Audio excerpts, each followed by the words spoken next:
नमस्कार,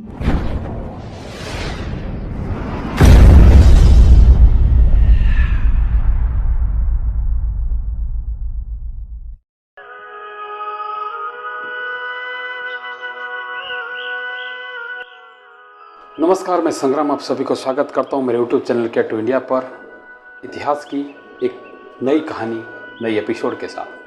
आज की एपिसोड में हम आपको ऐसे एक महिला की कहानी बताएंगे जो दुनिया की सबसे बदसूरत महिला कहा जाता है। बदसूरत भी नहीं, दुनिया के सबसे बदनसीबी महिला भी कह सकते हैं। इतिहास में सबसे बदसूरत महिला की दर्दनाक कहानी, जिसे मरने के बाद भी 150 साल के अधिक समय तक उसके शरीर को कफन तक नसीब नहीं हुआ, जिसे मरने के बाद भी शांति, चैन और अमन तक नसीब नहीं हुआ।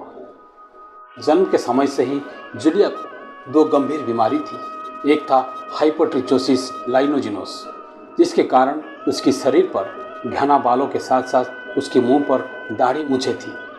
वो दाढ़ी मूछों के कारण सबसे बदसूरत लगती थी। और दूसरी बीमारी थी जिंजिबल हाइपरप्लाजिया, जिसके कारण उसके होठ और मोछुड़े बड़े थे और दांत टेढ़े मेढ़े थे।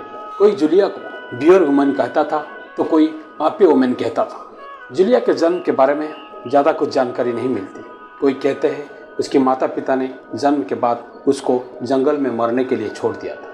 कुछ लोगों का कहना है उनके चाचा ने उसको एक सर्कस वालों को बेच। लेकिन सबसे चर्चित बातों में से एक ज़्यादा चर्चित है कि जूलिया का बचपन अनाथालय में गुजरी। जब थोड़ी बड़ी हुई तो मेक्सिको के गवर्नर ने उनको अपने घर पे काम पर रख लिया।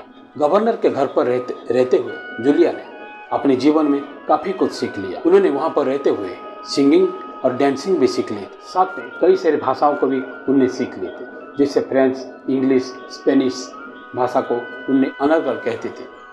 जब जूलिया और थोड़ी बड़ी हुई तो उसको लगा कि यहाँ पर रहना मेरे लिए अच्छा नहीं है, मुझे अपने जनजाति लोगों के पास वापस चला जाना चाहिए। तो उसको ये लग रहा था कि अगर मैं वापस गया तो क्या मुझे अपने ही लोग स्वीकार कर पाएंगे या फिर उन्हें बहिष्कार कर देंगे। जूलिया का बचपन से ही लोगों ने काफ़ी मजाक उड़ाया करते थे, पर ऐसे घने बालों वाले महिला लोगों ने पहले कभी नहीं देखा था।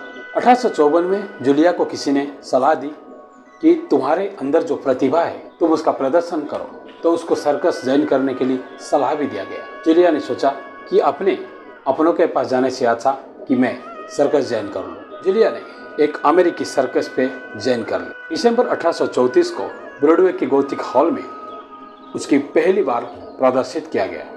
सर्कस में काम करने के दौरान उनके मैनेजर थियोडरलैंड के साथ विवाह हो गया। विवाह के बाद थियोडरलैंड ने जूलिया को प्रदर्शित करके अच्छे खासी कमाई भी की। कुछ दिनों के बाद जूलिया से एक लड़का का जन्म हुआ, जिसका शरीर हूबहू जूलिया की जैसे थी।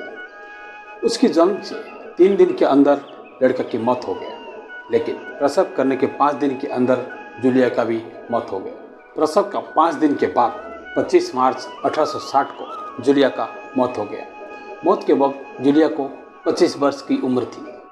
पास्त्राना की मृत्यु के बाद लेंट ने शरीर को मॉस्को विश्वविद्यालय के प्रोफेसर सोकोलोव को बेच दिया, जिन्होंने उन्हें स्थायी रूप से संरक्षित किया। लेंट ने उनसे फिर से खरीद लिया और पूरे यूरोप में उनका प्रदर्शन करना शुरू कर दिया। 100 से अधिक वर्ष तक पास्त्राना और उनके बेटे का शरीर संग्रहालय में, सर्कस और मनोरंजन पार्कों में दुनिया भर में प्रदर्शित किया गया। वो 1921 में नॉर्वे में दिखाई दिए और 1972 के अंत तक अमेरिका का दौरा किया। बाद में उस वर्ष स्वीडन के दौरे से काफ़ी सार्वजनिक विरोध किया गया, जिसके कारण सबको सार्वजनिक दृश्य के वापस ले लिया गया। अगस्त 1976 में उपद्रवियों के भंडारण सुविधा में सेंध लगा दी और बच्चे के शरीर को क्षतिग्रस्त कर दिया गया। अवशेषों को चूहों ने खा लिया। जूलिया का संरक्षित शरीर 1979 में चोरी हो गया था। 1990 में इसकी पहचान की गई। कई वर्षों तक ऑस्लो विश्वविद्यालय के एनाटॉमी विभाग में एक सीलबंद ताबूत में रखा गया। 1994 में नॉर्वे सीनेट ने उसके अवशेष को दफनाने की सिफारिश की, लेकिन विज्ञान मंत्री ने उन्हें रखने का फैसला किया ताकि वैज्ञानिक शोध कर सके। उसके अवशेष तक पहुंचने के लिए एक विशेष परमिट की आवश्यकता थी।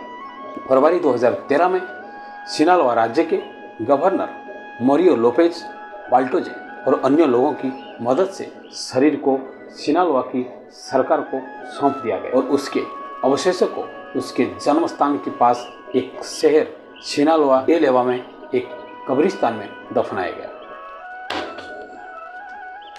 उसके शरीर में घना बाल होने के कारण और दाढ़ी मूंछ होने के कारण और शरीर की बनावटी की अद्भुत बनावटी के कारण उसके शरीर को मनोरंजन के तहत दिखाया गया।